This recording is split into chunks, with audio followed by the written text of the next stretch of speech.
क्या फॉर्मूला लगेगा भाई? फोन को ऐसे मेरी तरफ घुमा दे, मैं कमेंट देखता रहूंगा।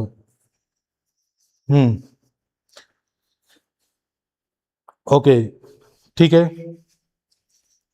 सीधा सीधा फॉर्मूला लगा दें बेटा हम। डेल्टा रो नॉट, देखो वॉल्यूम एक्सपेंशन बेटे और डेंसिटी के अंदर दे रखा है, delta rho is equal to rho naught gamma delta T. कुछ ऐसा पढ़ा था क्या बेटे? अगर लेंथ के लिए आ जाए तो delta L is equal to L naught alpha delta T. Area के लिए आ जाए तो delta A is equal to A naught initial area beta delta T. Volume के अंदर आ जाए तो बेटा, वॉल्यूम के अंदर आ जाए तो क्या हो जाएगा? गामा। मैंने आपसे कल भी कहा था कि डेंसिटी जो है वो वॉल्यूम से रिलेटेड क्वेश्चन में आएगी, वॉल्यूम से रिलेटेड क्वेश्चन में आएगी। अब मुझे निकालना क्या है? मुझे निकालना बेटा यहाँ पे gamma. So gamma is equal to delta rho upon rho naught delta T.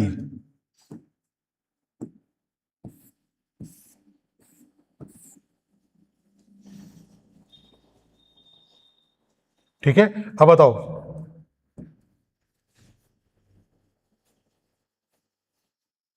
बेटा सॉल्यूशन कैसे होगा इसका?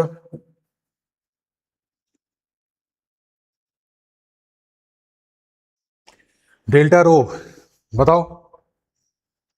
करो बेटे, एग्जाम मुझे नहीं देना, एग्जाम तुम्हें देना है। पहले अपना दिमाग लगाओ, चेंज देख लो, चेंज कैसे दे रखा है, कितने कितने डिग्री पे क्या क्या चेंज दे रखा है, उस हिसाब से निकालो। अच्छा एक बात तो यार, डेल्टा रो क्या है? इसमें फर्क है ना, 998 और 992 में कितने का फर्क आ रहा है? 6 का आ रहा है क्या कर्ण? डेल्टा रो बेटे डेंसिटी का फर्क, तो डेंसिटी का फर्क इन दोनों में कितने का फर्क आ रहा है? 6 का, अपॉन रो नॉट। इनिशियल कौन था बेटा दोनों में? इनिशियल कितना था बेटा? 20 डिग्री सेल्सियस पे था ना, मतलब कि 998 इंटू डेल्टा टी। बेटा जी ये 20 डिग्री पे है, ये 40 डिग्री पे है, फर्क बताओ दोनों का कितना आएगा? 20 आएगा। लो बेटा दोनों का फर्क निकाल लिया, 40 माइनस 20 इज 20। बताओ कितना आ जाएगा? अप्रोक्सीमेट अगर मैं बात को देखो बेटा, सारे के सारे ऑप्शन 10 की पावर -4 में है। मैं क्या करूं बेटे, जानबूझ के अगर इसको 1000 मान लूं तो 1000 और 1 0 बेटा 10,000 हो गया। 10,000 ऊपर जाके 10 की पावर -2। आपको नहीं लगता बेटे ये 3 इंटू 10 की पावर -4 आंसर आ जाएगा? 3 इंटू 10 पावर -4, जरा कॉमेंट सेक्शन में देखना बेटा, कॉमेंट सेक्शन में देखना, 3 इंटू 10 पावर -4 नहीं आ जाएगा ये? चलो मैं इधर से चला लेता हूं। देखो इस क्वेश्चन को मैंने सॉल्व कैसे किया बेटा, ये क्वेश्चन मुझे पर्सनली ये क्वेश्चन बहुत बढ़िया लग रहा है, क्योंकि नीट के पॉइंट ऑफ व्यू से क्या चीज चेक कर रहा है? आपका वॉल्यूम कोफिशिएंट ऑफ जो एक्सपेंशन आपका है बेटा, एक्सपेंशन का जो है वो आपका पता लग जा रहा है कि भाई क्या आपको जैसे वो होता है ना कि coefficient of linear expansion, coefficient of areal expansion, coefficient of volume expansion का आपको ज्ञान है कि नहीं है? एक तो ये पता लग रहा है। दूसरा, कोफिशिएंट ऑफ वॉल्यूम एक्सपेंशन को डेंसिटी के फॉर्मूला में कैसे रिलेट करना है, ये अपने को पता होना चाहिए, कल बताया था मैंने आपको। तीसरी चीज ये आपसे देख रहे हैं कि भाई आपको डिफरेंस वगैरह दे दिया, क्या आपको शॉर्टकट से कैलकुलेशन करनी आ रही है कि नहीं आ रही है, इसको भी चेक कर लिया उन्होंने। मतलब आप देखो, अगर मुझे क्वेश्चन करना है, अगर बेटे मुझे एज ए स्टूडेंट ये क्वेश्चन करना है, मैं क्या देखूंगा? सारे के सारे ऑप्शन में 10 की पावर -4 है, 10 की पावर -4 है, इसका मतलब 10 की पावर -4 तो मेरे को बनाना पड़ेगा। तो मैं क्या कर रहा हूं बेटा, मैंने जैसे ही ये वैल्यू यहां पे रखी 998 को अप्रोक्सीमेटली 1000 ले लिया, 1000 ले लिया तो बेटा 3 0 तो यहां पे आ गए, और 20 वाला एक 0 ले लिया तो 3 0 और 1 0 कितना हो गया? 4 0 हो गया बेटा। 4 0 ऊपर गया, 10 की पावर -4 तो 6/2 कितना हो जाएगा? 3। तो हमें पता लग गया बेटा ये हमारा आंसर है। इस तरीके से क्वेश्चन अपने को करना है नीट में बेटा, इसलिए मैंने क्वेश्चन करा ना कि नीट में लगभग ऐसी चीजें आती हैं। एक और क्वेश्चन पे चलें चंचल बेटा, should we go to the next question? बोलो क्या ये क्लियर है? जल्दी से लिख दो कमेंट सेक्शन में, क्या ये क्लियर है? ये क्लियर है तो बोलो, फिर आगे बढ़े। और भी जो लोग देख रहे हैं नेक्स्ट वाले पे चलें। ओके ठीक है बेटा, चलो अब हम आते हैं अगले क्वेश्चन को बेटा। अगला क्वेश्चन भी मैं आपको बोल के बता रहा हूं। अगले क्वेश्चन बेटा ये भी आपका नीट का ही क्वेश्चन है। अब ये आप जैसे करना है इसको, क्वेश्चन है the value of coefficient of volume expansion of glycerine is 5 into 10⁻⁴ के इनवर्स। 5 इंटू 10⁻⁴ के इनवर्स है जी, ये कोफिशिएंट ऑफ वॉल्यूम एक्सपेंशन है। किसके लिए है सर? ये है ग्लिसरीन। ठीक है, अभी स्पेलिंग जो भी देख लेना बेटा ग्लिसरीन के। तो ग्लिसरीन के लिए अपने को दे रखा है, फिर बोला है the fractional change in density of glycerine for a rise of 40 degree Celsius in the temperature. बेटा rise of 40 degree Celsius in temperature, इन्होंने अपनों से क्या पूछा बेटा कि फ्रैक्शनल चेंज इन डेंसिटी, क्या पूछा है, fractional change in density, fractional change in density. ठीक है, तो ये फ्रैक्शनल चेंज इन डेंसिटी इन्होंने पूछा है भाई। अब आपके सामने ऑप्शन मैं रख देता हूं, चेक करेंगे तो मेरे बच्चों ये भी आपका एक नीट का ही PYQ है। मैंने ये चीज बड़ी अच्छी एक नोटिस की इसमें कि डेंसिटी के क्वेश्चन जो है बेटा ये टेम्परेचर चेंज के काफी सारे दे रहे हैं नीट के अंदर। ऑप्शन है 0.010, 015, 020, 025, 0.010, 0.015, 0.020, 0.025। अब कोई बहुत बड़ी चीज नहीं है यार, आपसे पूछा है फ्रैक्शनल चेंज इन डेंसिटी करना क्या है, ये लो ये फॉर्मूला उठाओ, ये चेंज है और चेंज अपॉन ओरिजिनल कर दो तो fractional change, simple. Final minus initial, final minus initial क्या होता है बेटा, चेंज। सामने क्या बेटे, इनिशियल को डिवाइड में ले जाओ तो फ्रैक्शनल चेंज।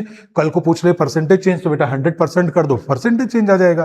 तो इसको अगर मैं डिवाइड में ले आऊं, तो हमारे पास में क्या बनेगा, देखो इसको डिवाइड में ले आओ बेटा, ये बन जाएगा हमारे पास में delta rho upon rho naught is equal to gamma delta T, gamma delta T. जल्दी से मल्टीप्लाई करके जल्दी से आंसर बताओ कितना आ जाएगा भाई, कितना आएगा। चेक कर रहा हूं बेटे, जल्दी से बताओ कितना आ जाएगा। करो बेटे, लगाओ गुणा भाग करो, गामा इंटू डेल्टा टी। अरे डेल्टा टी ही तो दे रखा है पूरा 40 डिग्री, राइज इन टेम्परेचर दे दिया तो बेटा डेल्टा टी तो है ये, और ये आपके पास गामा है। दोनों को मल्टीप्लाई करके बताओ क्या आंसर आने वाला है। 5 चौके 20, 200 इंटू 10 की पावर -4, बेटा 2 इंटू 10 की पावर -2, 0.02 आ रहा है क्या। वाह, काश मैं बता सकता कि मेरे पास किसका फोन आया है। देख करण कहां से फोन आया, इधर देख।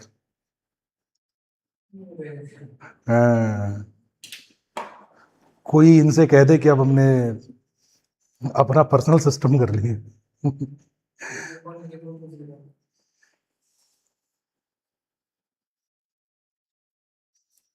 ये जो बड़े बड़े ब्रांड वाले हैं ना, तो मुझे खरीद नहीं सकते।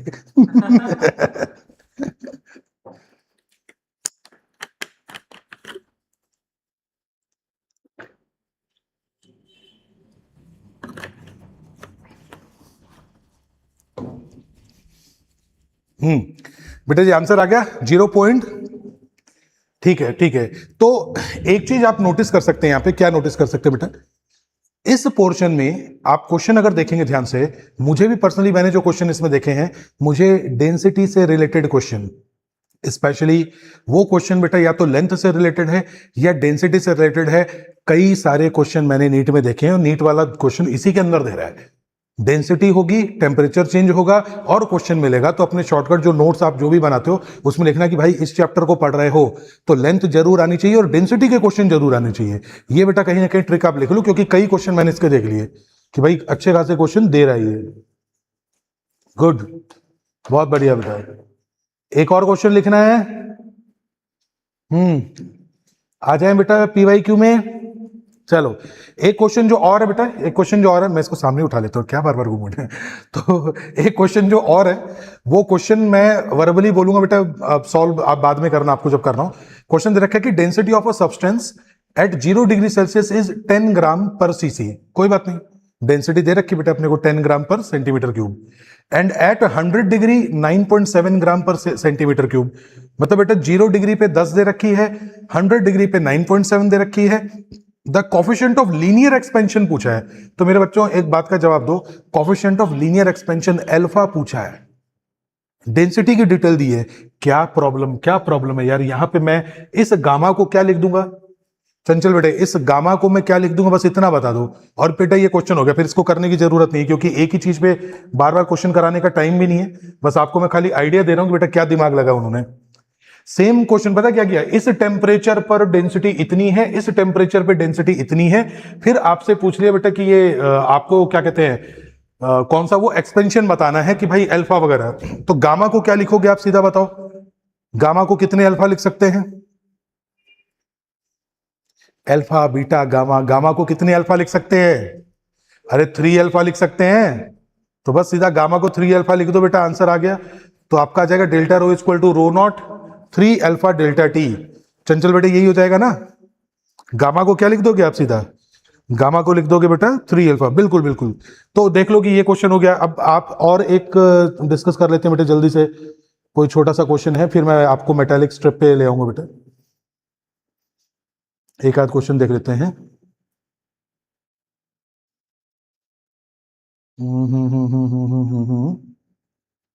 देखो ये हो गया, ये हो गया बेटा,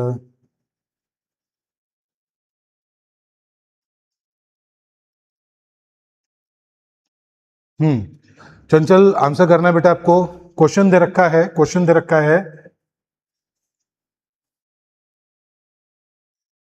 when the temperature of a metal wire is increased from 0 degree Celsius to 10 degree Celsius, okay, its length increases by 0.02%, बात समझो, when the temperature of metal wire is increased from 0 degree Celsius to 10 degree Celsius, 0 से 10 increase कर रहे हो, its length increases by 0.02%, the percentage change in mass density will be close to, question लिखूंगा बिल्कुल नहीं, बिल्कुल नहीं लिखूंगा, सुन के बताओ बेटा, temperature of a metal wire is increased from 0 degree to 10 degree, ठीक है, length increases by 0.02%, the percentage change in its mass density. बिना ऑप्शन दिए भी बता सकते हो क्या कि मुझे इसको किससे मल्टीप्लाई करना है, इतने इजी इजी क्वेश्चन दे रखे हैं बेटा। अब ये जेई मेन का क्वेश्चन है जो मैंने अभी आपको दिया है, क्या हो जाएगा, डेंसिटी मतलब बेटे अल्फा बीटा की गामा, बिल्कुल बिल्कुल बिल्कुल, आप सीधा बोलो चंचल, ऐसा नहीं लगा बेटे आपको सीधा 3 इंटू 0.02 करना है, अरे सीधा 3 से मल्टीप्लाई कर दो यार सीधा 3 से मल्टीप्लाई कर दो, आ जाएगा आंसर कि नहीं आ जाएगा, सीधा अपने को क्या करना है बेटा, 3 से मल्टीप्लाई, वेरी गुड, 3 से मल्टीप्लाई करना है बेटा। तो चंचल बेटा इसमें अपनों ने सीखा, कर्ण, चंचल, ध्यान सुनो बेटा, सुहानी, खुशहाल, जो भी बच्चे देख रहे हैं, सुमित या बाद में देखेंगे, मीनल, सब लोग सुनो बेटा, बात यह है कि हम जो पढ़ते हैं delta L is equal to L naught alpha delta T, delta area is equal to A naught beta delta T, यार और तीसरा जो है बेटा हमारे पास क्या आ जाएगा, वो आ जाएगा गामा के अंदर, ठीक है। तो मैं केवल आपसे कहना चाह रहा हूं कि वास्तव में सही में मैंने बीटा वाला क्वेश्चन देखा ही नहीं अभी, जबकि बीटा आपने देख रहे हैं, क्वेश्चन आ रहा है या तो अल्फा में या क्वेश्चन क्या आ रहा है बेटे गामा में, और कुछ क्वेश्चन मैंने देखे हैं कि गामा को अल्फा बनाते टाइम 3 टाइम्स मल्टीप्लाई करते हैं, तो अपने नोट्स में लिख लेना ये गामा और अल्फा के 3 टाइम्स मल्टीप्लाई, स्पेशली डेंसिटी वाले क्वेश्चन जो है इसमें ये आ रहे हैं, तो इसको जरूर पढ़ के जाना है अच्छे से, ठीक है। चलो यहां से बेटा एक छोटा सा क्वेश्चन है बेटा हमारा असर्शन रीजन का, असर्शन रीजन का, असर्शन और रीजन बेटा मैं आपके सामने पढ़ रहा हूं जल्दी से, स्टेटमेंट आप भी नोट करना, जो एग्जाम में आया हुआ है मैं एग्जैक्टली वही दूंगा बेटा, एग्जैक्टली वही दूंगा आपको, असर्शन रीजन में एग्जैक्टली वही दूंगा जो एग्जाम में आया हुआ है। क्वेश्चन क्वेश्चन क्वेश्चन क्वेश्चन है, when a rod situated freely is heated, ठीक है, ये कह रहे हैं when a rod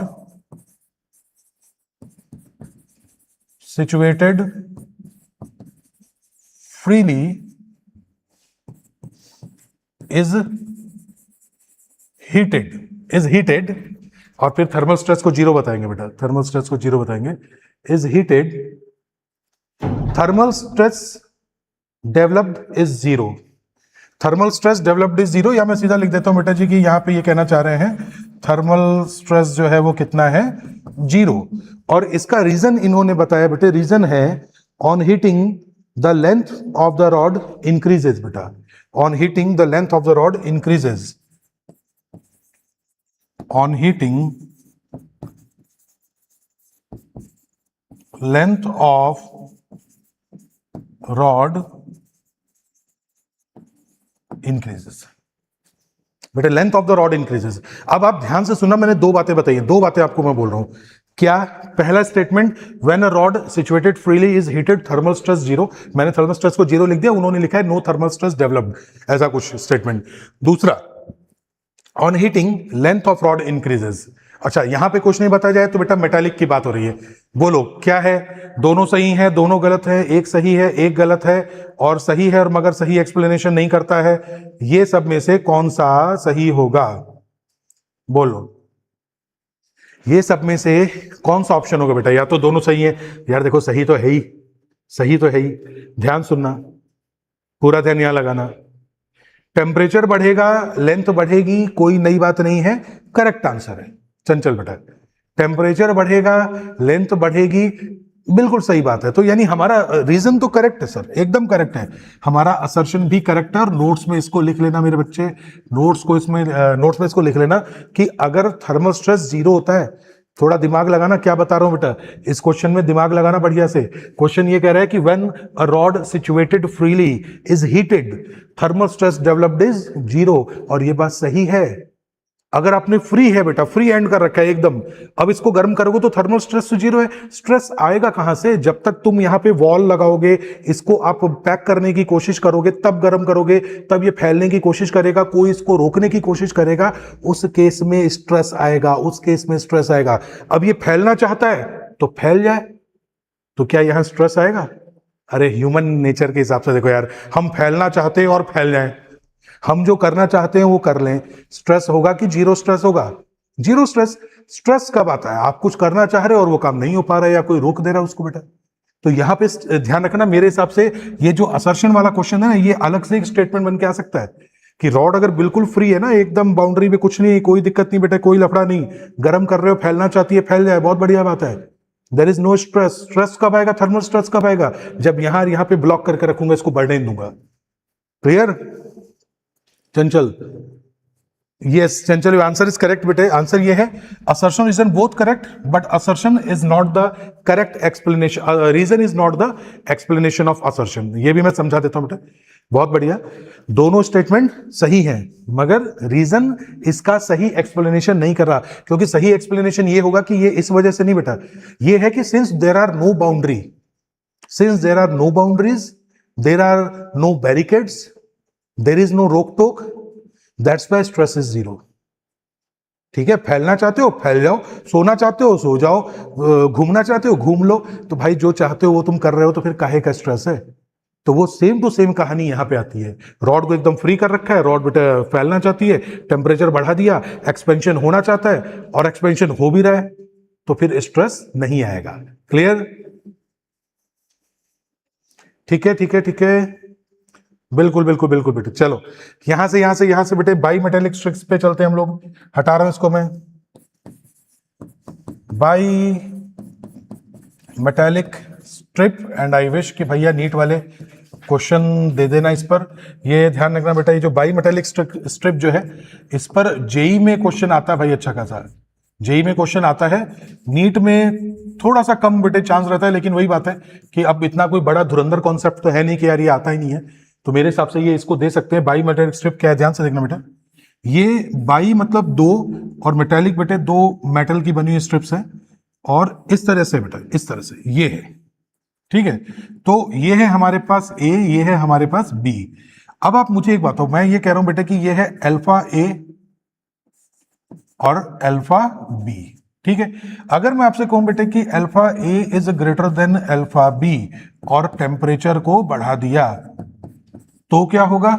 और alpha A is less than alpha B और फिर टेम्परेचर को बढ़ा दिया,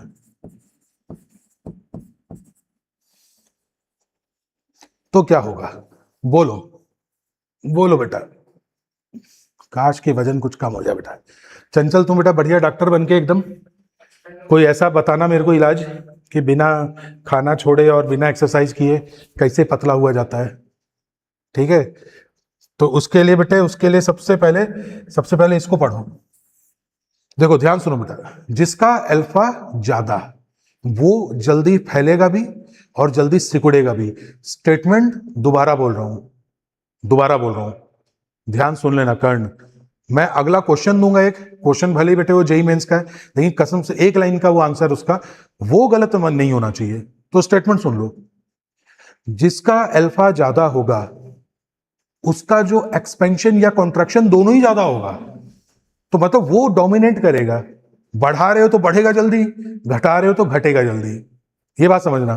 तो अगर मैं बेटे टेम्परेचर बढ़ा रहा हूं, सोच के देख, ये पॉइंट और ये पॉइंट फिक्स हो गए बेटे, ये पॉइंट और ये पॉइंट फिक्स हो गए, कौन ज्यादा फैलेगा?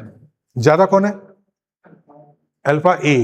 तो ज्यादा कौन फैलेगा? ए फैलेगा, बी कम फैलेगा, और दोनों का मुंह जो है बेटे वो पास पास में है, तो दोनों की मजबूरी हो जाएगी बेटा कि ये जो है वो कुछ इस तरीके से बेंडिंग हो। दोनों की मजबूरी हो जाएगी बेटा कि कुछ इस तरीके की बेंडिंग हो, जिसमें ए यहां पे है और बी यहां पे है। अब आप देख लो, ए वाला ज्यादा फैल गया कि नहीं फैल गया? ए वाला ज्यादा फैल गया, ठीक है। इन द सिमिलर वे यहां पे बताओ, यहां पे क्या होगा बेटा? अल्फा ए और अल्फा बी, बी ज्यादा है, ये ज्यादा फैलेगा, तो ये आउटर साइड में हो जाएगा। और क्या? सीख लो बेटा जी, यही छोटे मोटे क्वेश्चन है, कोई बहुत धुआंधार क्वेश्चन यहां से आता ही नहीं है। बताओ इस बार क्या हो गया? Bending toward right, bending toward left, समझने में कोई दिक्कत नहीं है। टेम्परेचर को क्या किया इन्होंने? बढ़ाया। बेटा जी टेम्परेचर को सिर्फ इन्होंने बढ़ाया। टेम्परेचर इंक्रीज करते ही टेम्परेचर कहां गया? यहां पे है, यहां पे बेटे, यहां पे है। टेम्परेचर जैसे ही इंक्रीज हुआ, टेम्परेचर इंक्रीज करते ही जिसका अल्फा ज्यादा है वो ज्यादा फैलेगा। अब अगर दोनों का फेस बेटे यहां पे टच है और एक को ज्यादा फैलना है तो दूसरे को फैला नहीं पाएगा, तो ये बैंड हो जाएगा, जिससे जो आउटर वाला है वो ज्यादा फैल जाएगा। क्या ये क्लियर है चंचल? ओके बेटे एकदम? नहीं बेटा, ओके। मैं जिम का होता है? अरे नहीं यार, तुम डॉक्टर लुकिंग मत करो बेटा, खुद ही डॉक्टर बन जाओगी तुम अब, ठीक है। तुम्हें डॉक्टर की जरूरत नहीं है, तुम पहले अच्छे डॉक्टर बन जाओ बढ़िया से एकदम। चंचल पहले बताओ बेटा, ये कॉन्सेप्चुअली क्लियर हुआ एकदम? क्या ये कॉन्सेप्चुअली क्लियर है? Are you ready for a question? Question दे दूं? लिखो जल्दी से बच्चे, दिया जाए क्वेश्चन। 3 से 4 सेकंड डिले चलता है ना ये लगभग। चलो तो बच्चों, ये रहा क्वेश्चन आपके सामने। क्वेश्चन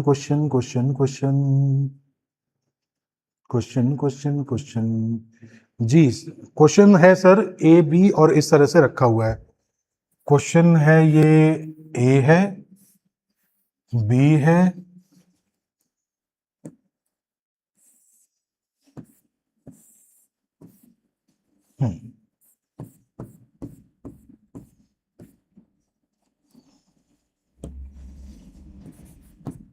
ये दे रखा है बेटा। अभी आपके सामने मैंने लिख दिया, ये अपना जी मेंस में आया हुआ है सर, मेंस का क्वेश्चन है ये अपना। अब क्वेश्चन ये कह रहा है, a bimetallic strip consist of a metal A and metal B. ठीक है बेटा, तो ये अच्छा, अब ये मत दिमाग लगाना कि सर आप नीट वालों में क्यों जेई क्वेश्चन करा रहे हो। बेटे नीट के क्वेश्चन तो मैंने देख लिया ना कि डेंसिटी और टेम्परेचर पे है। हम तो उसको चैलेंज कर रहे हैं कि हाँ ऐसे क्वेश्चन जो मेंस में आ रहे हैं लेकिन मुझे लगता है कि नीट में इजीली आ सकते हैं, बेटा उसमें से ये है वो है। तो इस हिसाब से मैं आपको क्वेश्चन करा रहा हूँ ना, तो ऐसे मत सोचना कि सर जेई मेन के क्यों करा रहे हो। तो इसलिए बेटा करा रहा हूँ कि मुझे पूरी उम्मीद है, क्योंकि नीट के पीवाई क्यों आपके पास है वो तो ऑलरेडी आप कर ही रहे हो, तो मुझे लग रहा है कि भाई साथ में इसको भी देख लो। तो आपको दे रखा है कि जी ये है मेटल और ये मेटल हमारे पास है बी। अब ये क्या कह रहा है, ध्यान सुनना। अब ये कह रहा है, a bimetallic strip consists of a metal A and metal B. It is mounted rigidly as shown. तो भैया माउंटेड रिजिडली तो कर ही रखा है तुमने, माउंट तो इसको कर ही रखा है as shown. The metal A has higher coefficient of expansion, metal A has higher coefficient of expansion, right, then B when the bimetallic strip is placed in a cold bath. Cold bath में रखने पर क्या होगा? बताओ बच्चों बताओ। Alpha ए alpha B, और इन्होंने दिया कि श्रीमान अल्फा ए, अबे कौन है यार, if they are placed in a cold bath, तो क्या ऑप्शन होगा बेटा? दोनों राइट की तरफ मुड़ेंगे, लेफ्ट की तरफ मुड़ेंगे, ये बता दो। राइट की तरफ मुड़ेंगे, लेफ्ट की तरफ मुड़ेंगे, क्या हो जाएगा जल्दी बताओ। ठीक है, ऑप्शन पढ़ देता हूं बेटा। ऑप्शन है bend toward right, bend toward left, ठीक है, no bending, no effect of temperature. No bending, no effect of temperature, क्या क्या आएगा बताओ बेटा? Bend toward right, bend toward left, no bending, बोलो क्या होगा? bend toward right, bend toward left, no bending, no effect of temperature. The very first thing, they are metals. They affect with temperature. तो no effect of temperature तो नहीं होगा। अब no bending भी नहीं होगा, एक्सपेंशन है, तो लेफ्ट या राइट? चंचल आंसर लिखो बेटा, लेफ्ट या राइट? लेफ्ट या राइट बेटा, जल्दी बताओ क्या हो जाएगा? राइट? राइट या लेफ्ट बेटा? बस इसमें मिस्टेक कर दे तो दिक्कत हो जाएगी। कोल्ड बाथ में रखा है मेरे बच्चे, इस बार कोल्ड वाले में रखा है इसको।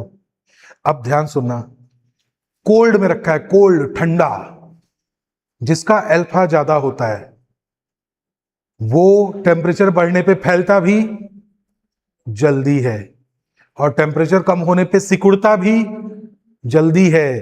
बेटा जिसका अल्फा ज्यादा है, टेम्परेचर कम होने पे कम कौन होगा सबसे पहले?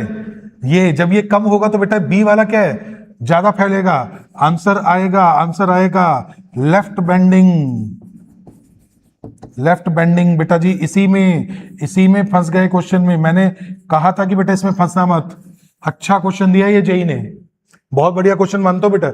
और ये जो जेई मेन का क्वेश्चन है, मेरे को पता नहीं क्यों अब तक ये नीट में नहीं है, बट मुझे लग रहा है पूरा चांस है बेटा इस बार नीट के एग्जाम में ये वाला क्वेश्चन आने का पूरा चांस है।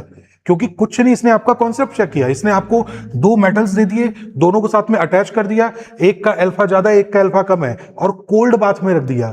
क्योंकि नॉर्मली तो हम लोग क्या करते हैं, एक्सपेंशन पढ़ते हैं, क्योंकि टेम्परेचर बढ़ाते हैं भाई, टेम्परेचर कम करने का क्वेश्चन भी तो आ सकता है। तो अगर आपने टेम्परेचर को कम कर दिया तो जिसका अल्फा ज्यादा है वो कम भी जल्दी होगा, तो ए वाला जल्दी से सिकुड़ेगा, और बी वाला बेटा ज्यादा हो जाएगा, तो ए वाला कम होगा तो बी ऑटोमेटिक ज्यादा हो गया। तो जो कम हो गया बेटे वो इस साइड में आएगा, ज्यादा वाला इस साइड में आएगा। तो bending toward left is the correct answer. ठीक है, चंचल बोलो बेटा, bending toward right, bending toward left, जल्दी कौन सा सही होगा? Bending toward left, bending toward right, which is going to be the correct one? Clear? Okay बेटा, तो ये ध्यान रखना, मोस्ट इंपॉर्टेंट बना के नोट्स में आपके चाहिए मेरे को ये बात कर्ण। ठीक है, चलो बेटे अब जल्दी से पढ़ते हैं एनो मॉलस बिहेवियर ऑफ वाटर। बेटे एनामोलस बिहेवियर ऑफ वाटर, हम इसको पढ़ रहे हैं। ध्यान से देखना क्या बताना चाह रहा हूं।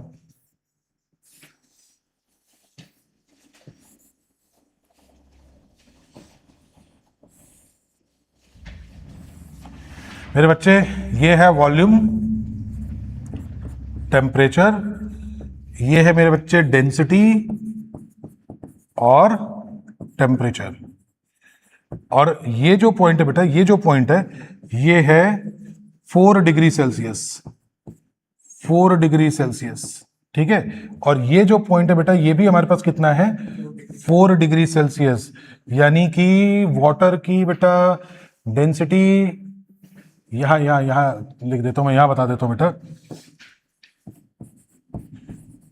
Water has maximum density at 4 degree Celsius and minimum volume at 4 degree Celsius. ध्यान रखना भाई, ये भी आपका ग्राफ एग्जाम में आ सकता है बेटे, ये ग्राफ आ सकता है, थोड़ा ध्यान देना इस चीज को, इसको हल्के में मत लेना बेटा। Anomalous behaviour of water. तो मुझे आप पहले ये बताओ बेटा कि अगर मैं आपसे बात करूं कि एनामोलस, एनामोलस का मतलब क्या होता है? इसको कहते हैं अजीबोगरीब, मतलब कि अजीब सा व्यवहार। तो anomalous behaviour of water, water पता क्या है, 4 डिग्री में डेंसिटी क्या होती है सबसे ज्यादा, और 4 डिग्री पे वॉल्यूम होता है सबसे कम। अब आप नोटिस करो बेटे कि 4 डिग्री से अगर मैं ज्यादा बढ़ाऊं तो भी डेंसिटी बढ़ रही है, इधर सॉरी इधर मैं बात करूं बेटे, 4 डिग्री से अगर मैं इस तरफ आ जाऊं तो जो डेंसिटी बेटे वो कम हो रही है। 4 पे जो डेंसिटी बेटे वो क्या हो रही है, मैक्सिमम, और 4 से कम करने पे डेंसिटी फिर से क्या हो रही है, कम हो रही है। मतलब डेंसिटी का ग्राफ ऐसे बन रहा है, टेम्परेचर कम होता जा रहा है, डेंसिटी कम होती जा रही है, डेंसिटी बेटे सॉरी बढ़ती जा रही है, बढ़ती जा रही है, बढ़ती जा रही है, बढ़ती जा रही है। 4 डिग्री पे डेंसिटी क्या हो गई, मैक्सिमम, और फिर 4 डिग्री से कम किया तो डेंसिटी फिर से क्या हो गई, कम।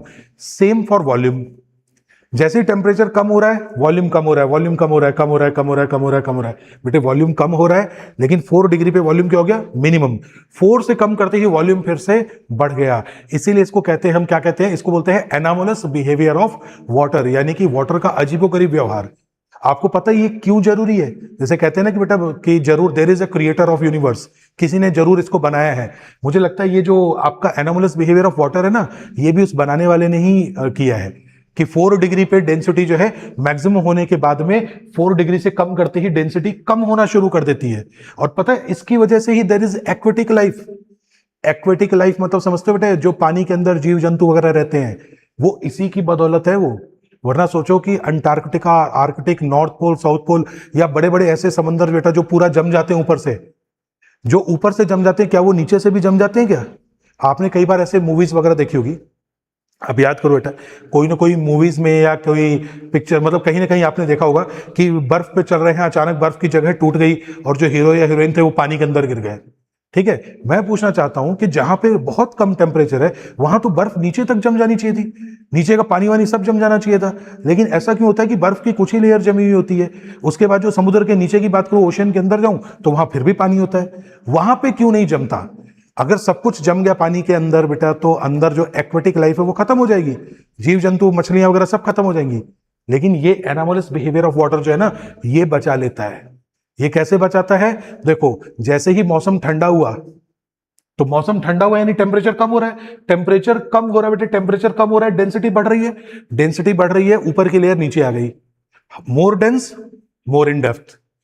टेम्परेचर और कम हुआ तो डेंसिटी और बढ़ गई, ये वाली लेयर और नीचे आ गई, और जो समुद्री जीव जंतु है, एक्वेटिक लाइफ है, उनको फील होने लग गया कि भाई टेम्परेचर कम हो रहा है। ठीक है, टेम्परेचर और कम हुआ, डेंसिटी मैक्सिमम, सबसे ज्यादा डेंसिटी, और नीचे आ गई। नीचे सबको पता लग गया, मछलियों वगैरह को सबको पता लग गया कि 4 डिग्री सेंटीग्रेड हो चुका है, और उन्हें भी पता है कि अगर 3, 2, 1 और 0 आते ही पानी जम जाएगा, और ऑब्वियसली बात है कि वो जिंदा नहीं रहेंगे। लेकिन देखो कमाल क्या होता है, कमाल ये होता है कि जैसे ही 4 डिग्री से कम टेम्परेचर होता है तो डेंसिटी क्या हो जाती है, कम हो जाती है। बेटे जैसे ही 4 से 3 डिग्री हुआ, डेंसिटी कम हो गई। अगर डेंसिटी कम हो गई तो क्या वो लेयर नीचे जाएगी क्या? क्योंकि ज्यादा डेंस वाली चीज डूबती है, कम डेंस वाली वो तो नीचे गई नहीं। फिर टेम्परेचर और कम हुआ 2 डिग्री सेल्सियस, डेंसिटी और कम हो गई, तो डेंसिटी कम हो गई तो वो लेयर नीचे आई ही नहीं बेटा। डेंसिटी और कम हुई, 0 डिग्री पहुंच गई, जैसे टेम्परेचर बेटा और कम हुआ 0 डिग्री, डेंसिटी क्या हो गई, और कम हो गई, तो वो लेयर नीचे आई नहीं, तो वो ऊपर ही जम गई, वो नीचे कभी आ ही नहीं पाई, और अंदर टेम्परेचर 4 डिग्री से कम हो ही नहीं पाया। So this is we call anomalous behaviour of water. Chanchal clear हुआ ये बेटा? क्लियर क्लियर क्लियर, ठीक है। तो मेरे हिसाब से इसमें से कोई ना कोई एक ग्राफ आपसे जरूर पूछा जाना चाहिए बेटा, ठीक है।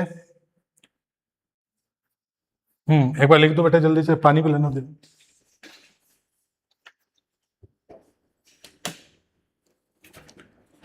एक्वेटिक लाइफ किसकी वजह से जिंदा रहती है? Anomalous behaviour of water.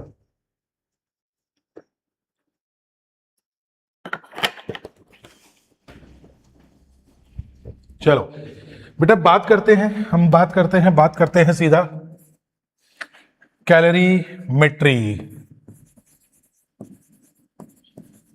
Calorimetry. बेटा क्या होता है कैलोरीमेट्री, जल्दी बताओ। कैलोरीमेट्री सिंपल सिंपल सिंपल बेटा, मैं इसका लॉ लिख रहा हूं। वैसे बेटा देखो देखो होता क्या है, ये पूरा का पूरा खेल क्या है। Heat is the energy of transition. मैं लिख देता हूं चलो, heat is energy of transition. Transition में जो एनर्जी जाती है उसी को हीट कहते हैं। अब एनर्जी ट्रांजिट कब होती है, ध्यान सुनो बेटे, छोटे मोटे कुछ नियम बताता हूं। When two bodies of different temperature are held in contact, held in contact बेटा जूल बोलते हैं ना इनको, जूल का नियम। Two bodies of different temperature held in contact, ठीक है। तो हम क्या लिखेंगे बेटा, एनर्जी फ्लोज, या मैं सिंपली कहूं heat flows from high temperature body to low temperature body until they acquire same temperature or temperature difference becomes zero. Temperature difference becomes zero. बेटा ध्यान से मेरे बच्चों, ध्यान से सुनना इस बात को, और बहुत बहुत दिमाग लगा के सुनना जो मैं तुम्हें अभी बताने जा रहा हूं। सुन लो बेटा, कोई बहुत बड़ी चीज नहीं लिख दी है, कोई बहुत 30 मार्क का बात नहीं लिखी है। आप बस इतना समझो कि जिसे मैं चार्ज कह रहा हूं बेटे उसको ये हीट कह रहे हैं, और हीट फ्लो जो है बेटा वो rate of flow of charge यानी कि करंट की बात कर रहे हैं, ठीक है। तो चंचल बेटा ध्यान सुनना, पूरा दिमाग यहां चाहिए। कोई भी चीज यार हाई टू लो जाती है, कोई बहुत बड़ी चीज नहीं है। मैं कह सकता हूं if two bodies of different potentials are held in contact then current flows high potential body to low potential. आसान भाषा में को यार, charge flows from high potential body to low potential until their potential becomes same और their potential difference becomes zero. अरे यही तो बोलते हैं ना बेटा, यही बोलते हैं ना, जब चार्जिंग पढ़ते हो तो बोलते हैं सर एक हाई पोटेंशियल है एक लो पोटेंशियल है, टच करा दिया तो क्या होगा, charge flows from high potential to low potential, जब तक कि दोनों का पोटेंशियल सेम ना हो जाए या जब तक कि पोटेंशियल डिफरेंस जीरो ना हो जाए। यही बात बेटे, उसी फ्लो ऑफ चार्ज को क्या बोलते हैं, करंट बोलते हैं, इलेक्ट्रिक करंट बोलते हैं। सेम कहानी यहां बता रहा हूं, जिसको तुम वहां वोल्टेज बोलते हो उसको बोलो टेम्परेचर। वहां पे जो अपने बोलते हैं वोल्टेज, पोटेंशियल बेटा जिसको बोलते हैं, यहां बोलो टेम्परेचर। तो वहां अलग अलग पोटेंशियल वाले को टच कराओगे तो हाई टू लो पोटेंशियल, यहां अलग अलग टेम्परेचर वाली बॉडी को टच कराओगे तो हाई टू लो टेम्परेचर। वहां पे बेटा जी चार्ज फ्लो होता है, यहां पे हीट फ्लो होती है। और फिर कहते हो कि सर तभी तक फ्लो होता है जब तक कि पोटेंशियल बराबर ना हो जाए, तो हीट भी तभी तक फ्लो होती है जब तक कि टेम्परेचर बराबर ना हो जाए। जब वहां पोटेंशियल डिफरेंस जीरो हो जाता है, फ्लो ऑफ चार्ज रुक जाता है, करंट जीरो हो जाता है। जब यहां टेम्परेचर डिफरेंस जीरो हो जाता है तो फ्लो ऑफ हीट रुक जाता है, हीट करंट जीरो हो जाता है। तो वहां पे चार्ज, यहां पे हीट, वहां पे dq बाई dt करंट, यहां पे dq by dt heat current, वहां पे पोटेंशियल, यहां पे टेम्परेचर। क्लियर है कि नहीं है? क्या मैं क्लियर कर रहा हूं अपने आप को? मतलब अपने आप को तो क्लियर कर रहा हूं बेटा, तुम लोग को। चंचल बेटा जी बात समझ में आई है? क्या ये कहानी बिल्कुल वैसे की वैसी ही है? क्या हम कोई बहुत बड़ा तीर नहीं मार लिया यहां पे ये बात बता के? बिल्कुल वही सेम ही बात है बेटा। वहां पे भी Q से डिनोट करते हैं, यहां पे भी Q से डिनोट करते हैं। वहां पे भी बेटा dq बाई dt, वहां करंट क्या होता है dq बाई dt, तो हीट को Q लिख दो तो हीट करंट क्या होता है dq बाई dt। तो सेम कहानी आ रही, कोई बहुत बड़ा ऐसा बहुत बड़ी बात नहीं है बेटा। फिर ये बोलते हैं सिंपल सी बात, ये कहते हैं श्रीमान, ये कहते हैं जी हीट लॉस्ट बाई, मतलब सिंपल सी बात है बेटा, कंजर्वेशन ऑफ चार्ज वाली बात है। इस पर 4 माइक्रोकूलम था, इस पर 2 था, इसने जी 2 टच करा लिया बेटा, मान लो कुछ भी हुआ 2 इस पर आ गया इसका, तो इसने जो लॉस किया उतने उसने वो गेन किया। तो क्या ये भी बता के कोई बहुत बड़ी बात है क्या? नहीं बेटे, सिंपल सी बात है, heat lost by cold object is equal to heat gain by hot object. बस ये ध्यान रखना है, ये बेटा जी ध्यान रखना है, इसमें गलती नहीं होनी चाहिए। ठीक है, इसमें गलती नहीं होनी चाहिए बेटा। कोई बहुत बड़ा, कोई बहुत 30 मार्क का काम नहीं किया है। Heat lost by cold object is equal to heat gain by, नहीं नहीं नहीं नहीं नहीं, एक मैंने उल्टा कर दिया इसमें। क्या उल्टा किया जल्दी बताओ? क्या मैंने, वैसे आसान भाषा में बचने के लिए मैं क्या लिखता, बचने के लिए मैं लिख सकता था heat lost by one object equal to heat gain by one object. पर मैंने क्या लिखा है, क्या कोल्ड ऑब्जेक्ट लॉस्ट करता है क्या, कि हॉट ऑब्जेक्ट लॉस्ट करता है बेटे? बताओ चंचल। हीट लॉस्ट कौन करेगा? अच्छा सुनो बेटा, गर्म और ठंडे को छुआ अपनों ने, हाई टेम्परेचर पे कौन है? गर्म। ऑनेस्टली बेटा, ये गर्म और ठंडा, हॉट और कोल्ड भी कंपैरिजन पे डिपेंड करता है, ये भी कंपैरिजन है। कैसे sir? 20 degree Celsius is hot और cold, if you compare it with 21 degree 20 is cold, and if you compare it with 19 degree then 20 is hot. यही है। तो बेटा ये कंपैरिजन ही है। मतलब आप लोग के डेली लाइफ में आप किसी को देख के हॉट कंसीडर करो, आप हो सकता है बेटा उसका कंपैरिजन कल को किसी और से, तो आपको लगे नहीं नहीं नहीं that one is more hotter. तो सिंपल कंपैरिजन पे चल रहा है ये। तो ये यहां पे मैंने एक छोटा सा मिस्टेक किया बेटा। हीट लॉस्ट कौन करेगा, हॉट या कोल्ड? हॉट। और गेन कौन करेगा? कोल्ड। कोल्ड बस, है ना। Heat lost by hot object is equal to heat gain by cold object. Simple, समझ में आया बेटा? तो हाई टेम्परेचर लो टेम्परेचर को टच कराओगे, हाई टेम्परेचर से लो टेम्परेचर तक हीट आएगी, और तब तक आएगी भाई जब तक दोनों का टेम्परेचर डिफरेंस जीरो ना हो जाए। वैसे कई प्रैक्टिकल एग्जांपल है बेटा, जब एकदम से सर्दी में कहीं बैठते हैं, अपने को ठंडक लगती है, लेकिन एक इंसान वहां बैठ जाता है, फिर वो थोड़ी देर में बेटा मैनेज कर लेता है, तो वो जब उठता है तो वो जगह वहां पे गर्म लगती है। इसलिए कहते हैं ना कि रजाई में कोई एकदम से जाके बैठता है तो हो सकता है रजाई ठंडी लगती है, लेकिन एक बार बैठ जाए उसमें थोड़ी देर बैठ जाए तो उसके बाद में वो सेम टेम्परेचर पे आ जाती है। तो जब कोई बंदा उठता है और दूसरा उसकी जगह ले लेता है, कहता है यार हाँ ये रजाई पहले से ही गर्म है, अरे ऐसा होता है। तो ये चीजें हैं बेटा, लेकिन अब जल्दी जल्दी थोड़ा आगे बढ़ते हैं बेटा। सुहानी बेटा तुम काय को थैंक यू कह रही हो? I had a severe headache and slept during class time, I was recorded lecture. Okay okay okay okay, हाँ ठीक है। सुहानी बेटा तुम सो कैसे गई यार, इस टाइम पे सोने का नहीं ना। हाँ हेडेक। अच्छा मुझे बताओ, हेड हेड दो कहां होते हैं, हेड एक ही होता है हमेशा? सर मुझे हेडेक हो रहा है, अरे मेरा भी हेड एक ही है, किसी के हेड दो है क्या? हेड सबका ही एक होता है। अरे मजाक कर रहा हूं मैं। लेकिन बेटा ध्यान दो, ध्यान इस टाइम पर, इस टाइम पे जागना बेटा, इस टाइम पे जागना है, सोना नहीं है। चलो अब यहां से बेटा, यहां से मैं कुछ बातें आपके सामने ला रहा हूं, पूरा का पूरा दिमाग यहां चाहिए, 2 मिनट का रेस्ट ले लो यार आराम से पहले। अब मैं आपको पढ़ाऊंगा बच्चा heat capacity, specific heat capacity, कुछ बेसिक क्वेश्चंस। तो थोड़ा सा रेडी हो लो एकदम, पानी वानी पीना है पी लो, ला मेरे को पानी दे थोड़ा। Heat capacity, specific heat capacity और कुछ क्वेश्चंस बेटे, कॉन्सेप्ट समेत क्वेश्चन कराऊंगा, तो ध्यान देना, फिर अपने कल इसको फिनिश करेंगे पूरा।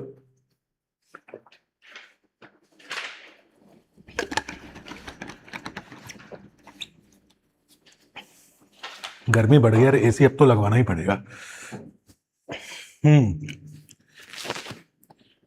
ले लो बेटा 1 मिनट का टाइम, चंचल फटाफट बेटा।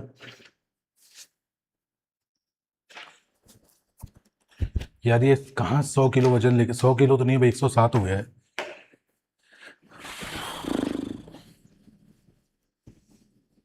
ये ना एक तो ना इतनी बड़ी लाइट लगा रखी है ना, हालांकि लाइट की जरूरत तो है ही बेटा, क्यों नहीं है।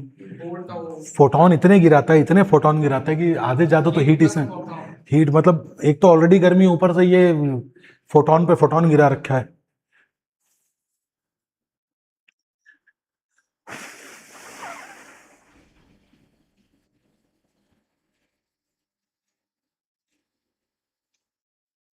हम्म।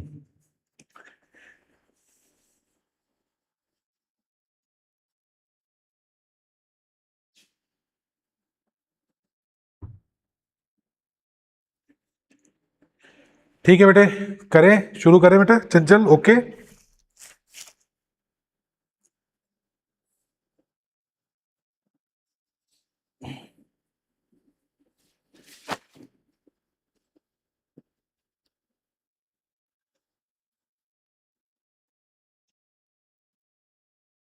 ठीक है बेटा।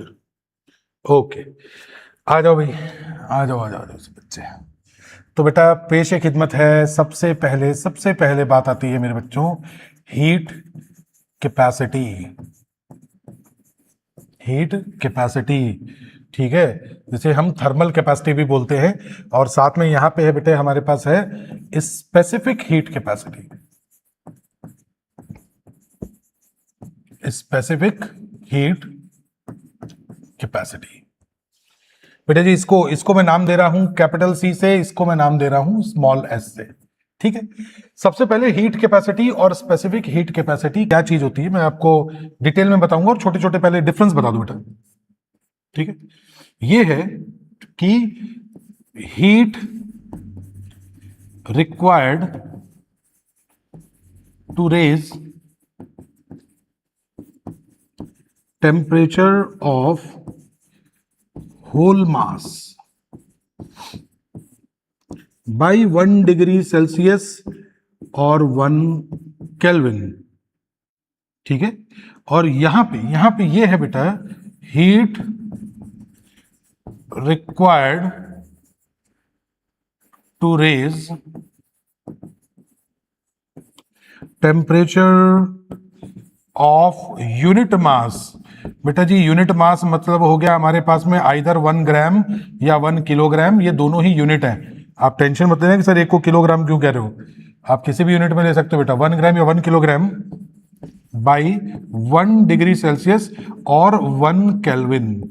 अजी टेम्परेचर डिफरेंस हमेशा सेम रहता है, तो आप डिग्री सेल्सियस में लो चाहे केल्विन में लो बेटा, डिफरेंस निकाल के देख लेना, दोनों सेम रहेगा।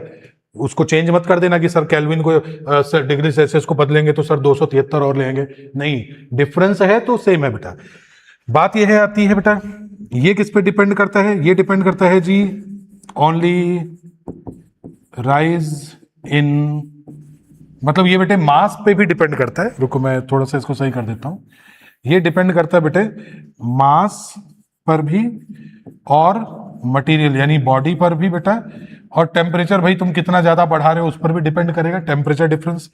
ये जो है ये बेटे सिर्फ और सिर्फ किस पे, मटेरियल पे करती है, किस पे करती है बेटा, मटेरियल पे, ठीक है।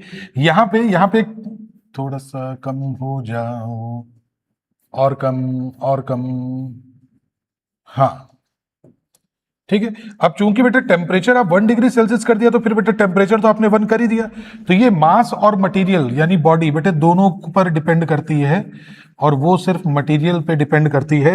ये है एक्सटेंसिव और ये है बेटा हमारे पास में इंटेंसिव। एक्सटेंसिव इंटेंसिव, यहां पे बेटे फॉर्मूला आता है हमारे पास में Q is equal to MS delta T, और यहां पे आता है बेटा जी Q is equal to C delta T। सही बताऊं तो बेटा जी C को आपने लिख दिया है MS, यहां मैं इसको ऊपर कर देता हूं, अभी समझ में आएगा, एकदम निश्चिंत रहो, बस मेरे को एक बार लिख लेने दो बेटा, फिर ये आपको बताता हूं। सही में C is equal to MS से काम चलेगा बेटा। M यहां पर जो है वो मास है बेटा, C आपको हीट कैपेसिटी है, S यहां पे स्पेसिफिक हीट कैपेसिटी है। अब पूरी कहानी समझाता हूं बेटा, ध्यान सुनना। चलो मुझे बताओ कि एक बंदे का खाना बनाना है, उसमें ज्यादा हीट लगेगी या 20 लोगों का, या मान लो कर्ण के लिए खाना बनाना है तो उसमें ज्यादा एनर्जी लगेगी या मेरे लिए वाले में। भाई एक पे बड़ा तुम पतीला रख के बना रहे हो बारात का खाना पूरा, एक पे बना रहे हो बेटा 2 लोग का खाना, तो जिसमें क्वांटिटी ज्यादा है, मास ज्यादा है, उसमें रिक्वायर्ड हीट भी ज्यादा है। बात समझ गए बेटा, वो मास पे डिपेंड किया कि नहीं किया। मैंने पूछा हाँ जी सर कितनी हीट लगेगी, सर कितने गैस सिलेंडर लगेंगे, अरे बेटा कहीं शादी ब्याह में उधर आप खास के यूपी बिहार में देखो बेटा, बारात क्या पूरा गांव और पूरा कस्बा ही चला जाता है बारात में, जिसको नहीं बोला वो भी चला जाता है। वहां बेटा एक ही दिन में 4-4 सिलेंडर उड़ रहे हैं, 4-4 सिलेंडर। तो जितना ज्यादा मास, जितना भर के बनाइएगा खाना तो उतना ही ज्यादा हीट। इसका मतलब बेटा जी किस पे डिपेंड करिए, मास पर डिपेंड करेगी, क्योंकि कितनी हीट भाई, जितना ज्यादा मास, जितना लोग का खाना बनाना है या जितनी आपको जरूरत है उतनी ज्यादा हीट। इस पे प्लस मटेरियल पे भी डिपेंड करेगी, भाई मटेरियल कैसा, कौन सी बॉडी है बेटा, क्या बॉडी यूज कर रहे हो, उसके ऊपर भी ये डिपेंड करेगी। तो ये जो हमारे पास है ये है हीट कैपेसिटी। अभी मैं सिर्फ किताबी डेफिनेशन बता रहा हूं बेटा, अभी मैं आपको और बढ़िया तरीके से बताऊंगा। ये कहता है कि भाई साहब दोनों ही केसेस में हमें 1 डिग्री सेल्सियस या 1 केल्विन टेम्परेचर राइज करना है। आइदर 1 डिग्री सेल्सियस और 1 केल्विन टेम्परेचर राइज करना है। ये कहता है कि भाई मैं तो यूनिट मास का ही करूंगा, मुझसे इतने लोग का खाना नहीं बनेगा, यूनिट मास का। ये कहता है भाई तुम मास ले आओ जितना लेके आना है, ज्यादा मास लाओगे ज्यादा हीट लगेगी, कम लाओगे कम लगेगी। तो ये तो क्या है, फुल बॉडी का टेम्परेचर 1 डिग्री सेल्सियस या 1 केल्विन बढ़ाना है तो रिक्वायर्ड हीट। 1 ग्राम बॉडी का टेम्परेचर 1 डिग्री सेल्सियस या 1 केल्विन बढ़ाना है तो रिक्वायर्ड हीट। फर्क देख लो बेटा, ये तो फुल बॉडी के लिए है मास डिपेंडेंट, ये किस पे है बेटा जी, 1 ग्राम। तो यहां भी टेम्परेचर 1 डिग्री बढ़ेगा, यहां पे भी 1 डिग्री, यहां पे भी आइदर 1 केल्विन बढ़ेगा, यहां पे भी 1 केल्विन, पर यहां पे फुल बॉडी का बढ़ेगा और यहां सिर्फ यूनिट मास का बढ़ेगा, जिसे आप ग्राम में या किलोग्राम में ले सकते हो। तो ये मास डिपेंडेंट है और ये मास डिपेंडेंट नहीं है बेटे। क्लियर हो गई बात? तो ये हो गई हमारे पास इंटेंसिव और ये हमारे पास हो गई एक्सटेंसिव। तो एक्सटेंसिव और इंटेंसिव में ध्यान रखना। बाकी आप ये बोल सकते हो कि सर जब इतना आपने समझा ही दिया है तो हम समझ गए कि इस सी की जगह पे एमएस पुट कर देंगे, तो ये एमएस आ गया हमारे पास में। इसने मास को साथ में ही लपेट लिया बेटा। आप खुद सोचिए सी के अंदर एम आ गया कि नहीं आ गया? जी बिल्कुल, इस सी के अंदर एम आ गया। एस के साथ एम को मल्टीप्लाई करना पड़ रहा है, एस में एम नहीं है, एम को मल्टीप्लाई करना पड़ रहा है। सी में एम अंदर ही है। आप समझो तो ऐसे भी समझ सकते हो, सर यहां आपने एम क्यों नहीं लिखा? अरे एम इसके अंदर ही है, फुल बॉडी के लिए है, फुल बॉडी के लिए, फुल बॉडी के लिए एम इसके अंदर ही है। सर ये एम पे डिपेंड नहीं करता, बिल्कुल सही है, तभी तो एम को मल्टीप्लाई करना पड़ रहा है, एस में एम आता ही नहीं है। क्या ये आपको समझ में आया? चंचल में लिखना बेटा, क्या ये आपको बात समझ में आई? लिख दो बेटा, जल्दी बताओ।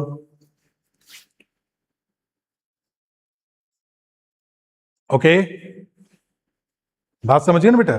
यहां भी 1 डिग्री सेल्सियस बढ़ाना है, वहां भी 1 डिग्री बढ़ाना है, यहां पे बेटा जी फुल बॉडी का बढ़ाना है और वहां पे सिर्फ यूनिट मास का बढ़ाना है। क्या ये क्लियर है आंसर? ठीक है चंचल? ओके बेटा, तो इस तरीके से हमें आगे बढ़ना है। तो अब देखो बेटा, ये क्या है, ये Q equal to M S delta T, ये जी Q equal to C delta T. बस इसका C और उसका MS ध्यान रखना, बस इतना। जिसमें मास है उसमें M लिखने की जरूरत नहीं है, जिसमें मास नहीं है उसमें M मल्टीप्लाई करना पड़ता है। ठीक है, अब दोनों की यूनिट चलो थोड़ा मिनिमाइज करके फटाफट यूनिट भी लिख दो बेटा। यूनिट कौन सी अब बड़ी चीज है, यूनिट कौन सी कोई बेटा बहुत बड़ी बात है, लेकिन मैं यहाँ लिख देता हूं। तो मेरे बच्चों इसकी यूनिट है, ध्यान से ध्यान से देखना। C इज इक्वल टू क्या आएगा sir? Q upon delta T आएगा। मेरे बच्चे जूल पर केल्विन आ गया कि नहीं आ गया? जूल पर डिग्री सेल्सियस लिख दो, जूल पर केल्विन लिख दो। तुम्हारी इच्छा है बेटा, ध्यान देना, ये डिग्री सेल्सियस और केल्विन, डेल्टा टी को चाहे डिग्री सेल्सियस लिखो चाहे केल्विन लिखो, फर्क नहीं पड़ेगा, वो टेम्परेचर डिफरेंस है। हाँ, 1 degree Celsius is equal to 273 point something kelvin, वो अलग बात है बेटा। डिग्री सेल्सियस को केल्विन में बदल सकते हो, पर टेम्परेचर डिफरेंस अगर आ जाए, डिफरेंस डेल्टा टी, तो डिग्री सेल्सियस भी वही है और केल्विन भी वही है। ठीक है, तो बेटा ये जूल पर केल्विन आ गया, जूल पर डिग्री सेल्सियस। अच्छा आप क्या बोलते हैं, इधर बात करो तो ये आ जाएगा हमारे पास Q upon M delta T. अब थोड़ा दिमाग लगाना बेटा जी, आपके पास में ये कितना है? सीजीएस यूनिट में आपसे बात करूं, मैं आपसे कहता हूं मेरे बच्चों मैं इसको कैलोरी के अंदर बात करना चाहूं, कोई दिक्कत थोड़ी है। मैं इसको बेटा ग्राम में बात करना चाहूं, कोई दिक्कत थोड़ी है। मैं इसको बेटा डिग्री सेल्सियस या केल्विन में बात करना चाहूं तो इसमें भी कोई दिक्कत नहीं है। कैलोरी को मैं, एक कैलोरी को मैं 4.2 जूल लिख सकता हूं। तो नीचे ग्राम भी है और केल्विन भी है, ध्यान से देखना भाई। मुझे नहीं लगता कि आप बेटा जी फर्स्ट टाइम सुन रहे होंगे। 1 कैलोरी 4.2 जूल होता है। हाँ 4.18 होता है, सही कह रहे हो। मैंने 4.18 को 4.2 लिख दिया। तो अब ध्यान से बताओ बेटा, क्या मैं कैलोरी को सीधा 4.2 जूल लिख दूं? तो क्या इससे भी आंसर बन गया? फिर कोई कहे नहीं सर हमको तो सर जूल पर किलोग्राम और इसमें चाहिए। अरे तो भाई जूल पर किलोग्राम में ले लो, किसने मना किया है? अब यहां पे कोई कहते सर मैं तो ग्राम को किलोग्राम बनाऊंगा। 1 ग्राम में कितने किलोग्राम भाई? 10 की पावर -3। ऊपर जाके बेटा 10 की पावर 3, कुल मिला के बेटा एक पॉइंट हटा दो तो 10 की पावर 2। तो आपको नहीं लगता कि यार ये 4200 जूल पर किलोग्राम केल्विन बन गया या डिग्री सेल्सियस बन गया भाई? कोई दिक्कत थोड़ी है। तो इस तरीके से आप यूनिट चेंज कर सकते हो। फुल्ली एम केस में जाना है तो भैया ये जूल है, ये किलोग्राम है, ये डिग्री सेल्सियस है। सीजीएस वगैरह में आना बेटा जी तो फिर ग्राम में ले लो, ये तो वही का वही रहेगा। क्यों आप बेटा कैलोरी में ले लो, कैलोरी को फिर जूल में बदल लो, फिर ये 4.2 लिखोगे तो नीचे ग्राम है, लेकिन ग्राम को किलोग्राम करना है तो 4200 लिखना पड़ेगा। ये यूनिट कन्वर्जन थोड़ा देख लेना भाई, इसमें कहीं गलती मत कर देना ना, इसमें कहीं गलती मत कर देना। ये आएगा देखो बेटा, ठीक है। अब मैं एक चीज बताना चाहता हूं, इधर इधर इधर देखना बेटा, फिर से मैं आपको हीट कैपेसिटी बता रहा हूं, फिर से हीट कैपेसिटी देखना बेटा। एक्चुअल मतलब क्या है, एक्चुअल मतलब क्या है, ability to store more heat, इसको हीट कैपेसिटी कहते हैं बेटा। तो अगर हीट कैपेसिटी ज्यादा है तो राइज इन टेम्परेचर कम होगा, और अगर मेरे बच्चों हीट कैपेसिटी कम है तो राइज इन टेम्परेचर ज्यादा होगा। मैं छोटे छोटे क्वेश्चन को टारगेट करके आपको ये बता रहा हूं, छोटे छोटे क्वेश्चन बेटा जो आपको परेशान कर सकते हैं उसको बता रहा हूं। और सही बताऊं तो मैं आपको इसको डेली लाइफ से भी बेटे जोड़ के बता सकता हूं, बिल्कुल बता सकता हूं बेटा, तो आप ध्यान देना बेटा।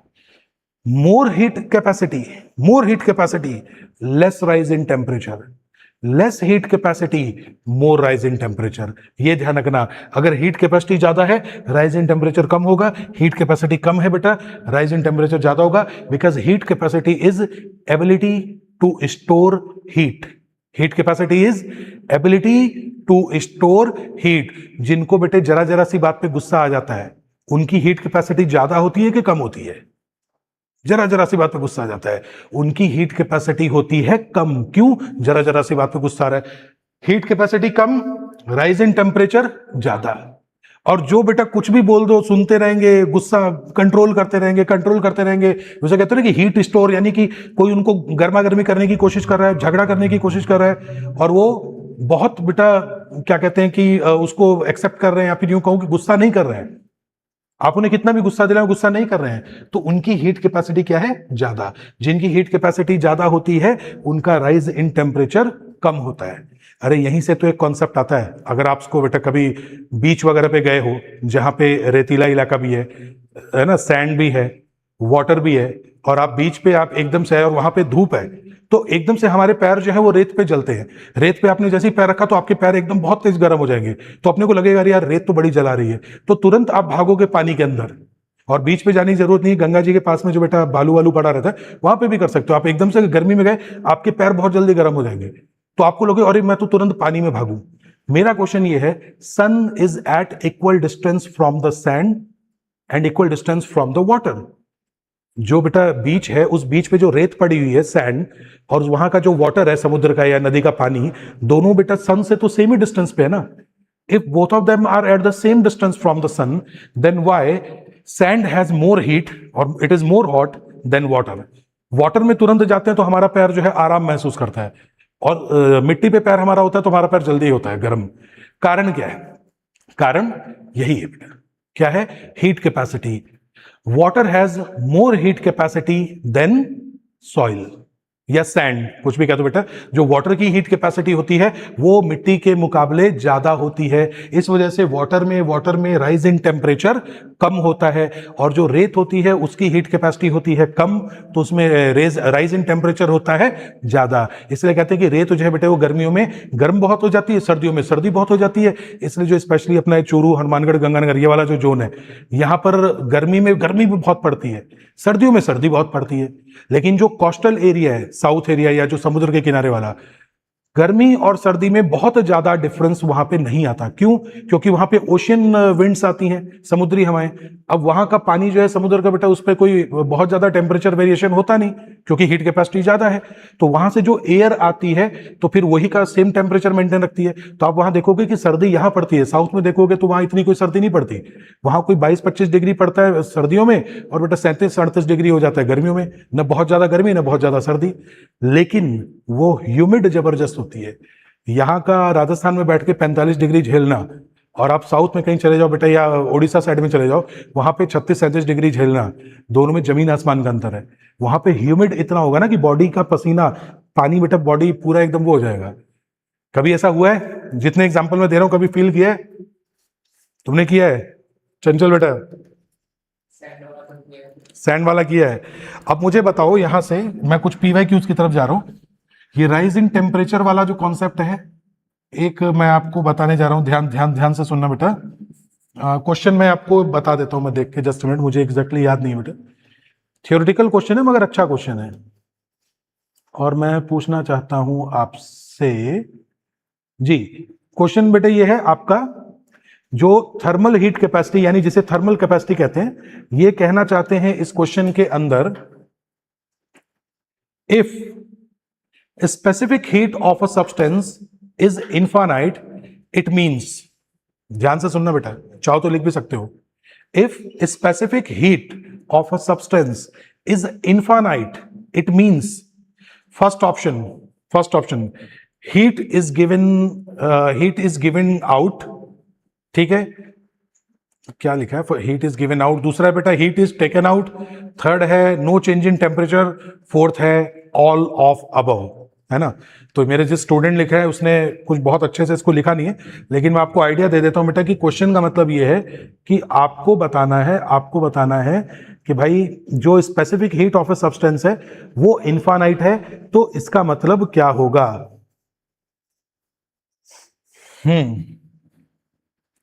बताओ बेटा, अगर स्पेसिफिक हीट इनफाइनाइट है, स्पेसिफिक हीट आपका इनफाइनाइट दे रखा है, बेटा आप खुद सोच के देखो कि आपको नहीं लगता कि भाई इसको हीट देने के बाद में राइज इन टेम्परेचर तो होता ही है, तो यहीं से बेटा हमारे पास में क्या आ जाता है, C डेल्टा T आ जाता है।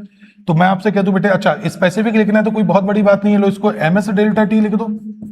क्यों? क्योंकि C को क्या लिख सकते हो, तुम C को MS लिख सकते हो, लो लिख दो, कोई दिक्कत नहीं है। तो S is equal to Q upon M delta T। अगर ये इनफाइनाइट है, अगर ये भाई साहब इनफाइनाइट है, तो बताओ टेम्परेचर क्या होगा। अगर ये इनफाइनाइट है, कमेंट सेक्शन में देखो बेटा, चंचल लिख रहे हो आंसर। अगर ये इनफाइनाइट है बेटा जी, तो आपको नहीं लगता कि 1/0 ही इनफाइनाइट होता है? अगर ये इनफाइनाइट है तो क्या मतलब है इसका बेटा, 1/0 ही तो इनफाइनाइट होता है। इसका मतलब बेटा टेम्परेचर डिफरेंस कितना है, टेम्परेचर डिफरेंस क्या है, 0। इसका मतलब कि टेम्परेचर क्या है, कांस्टेंट। बिल्कुल भी घबराना नहीं है, बिल्कुल भी घबराना नहीं है,